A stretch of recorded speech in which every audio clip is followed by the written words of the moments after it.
press gang.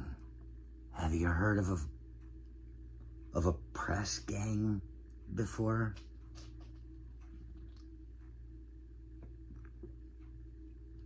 Lived in Bath, England for a short period of time.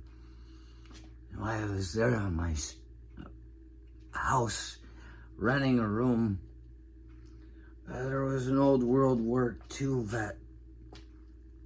That was a British guy, a Cockney. He said, dig in the grave. He'd talk about digging the grave.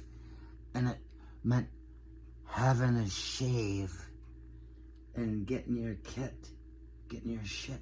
They have rhymes in Cockney. But whatever it is, he'd sit there and he'd act like he was deaf until the old woman would say something he didn't agree with, thinking that he couldn't hear it. And he'd say, "Hey, heard that."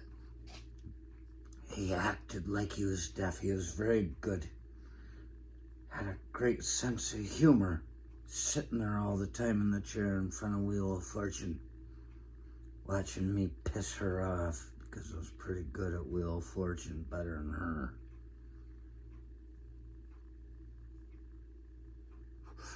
This is what it's like to live in someone else's house.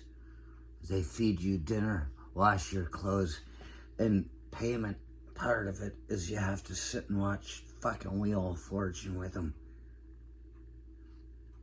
He talked about the press gangs.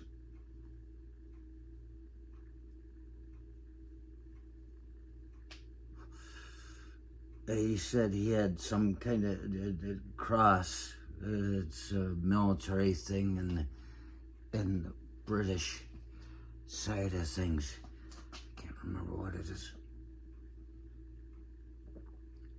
But the press gangs, he talked about how they would go down, the sailors would get drunk guys walking around the docks and they'd tackle them and they'd fucking bring them in, and they'd wake up out of a blackout and they're in the bottom of a boat. They're like, what the fuck is going on?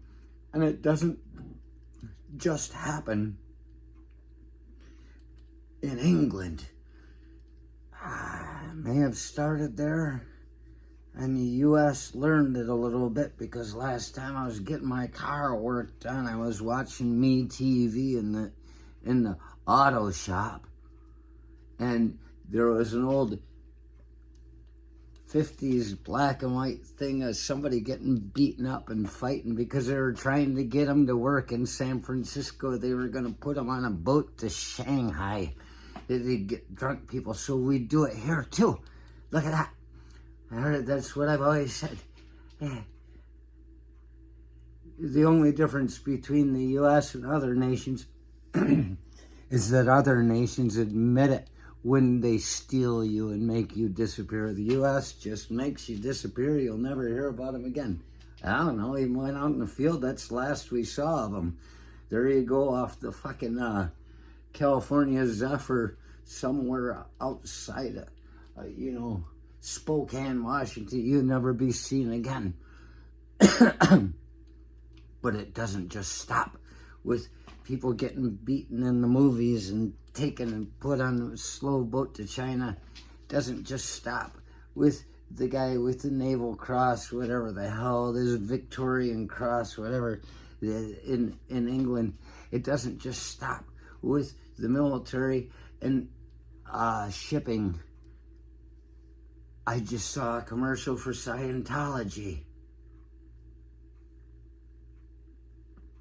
And everybody looked so happy walking up to these buildings. It says Church of Scientology. It's like, you hear about what goes on in there from people that have gotten out of it. I'll tell you what doesn't go on there. Me. Because I was in the bar, almost press ganged in the Scientology. I was in the Flying Pig pub. It was probably about 1996. I wasn't even in college yet. I hadn't heard about press gangs yet. I hadn't been back out into the world doing my things. But these two handsome people, a boy and a girl, they came to me and they said, "Hello, would you come with us? I'm like, I don't fucking care. So I set my drink down on the bar. I said, I'll be back in a minute. And I went around the corner and down this side alley. And we walked into this clean white building. It was like being in a Star Trek fucking spaceship or something. Everything was white and clean. And everybody was happy. And they said, if you'll just come in and take a test. And I'm like, ah.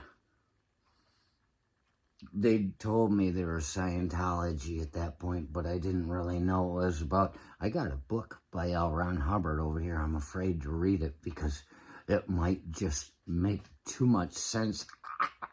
Might crack my brain. I stay away from this shit. I don't want anything to do with any goddamn cults of any sort. I'm not a club mentality type of guy. That's how I've avoided being involved with all these militias all over the place that keep inviting me. That's how I stayed away from Timothy McVeigh. But I was on motorcycles driving by everywhere that he was fucking things up. I didn't know it. It's amazing to me. I didn't even get called. It wasn't me.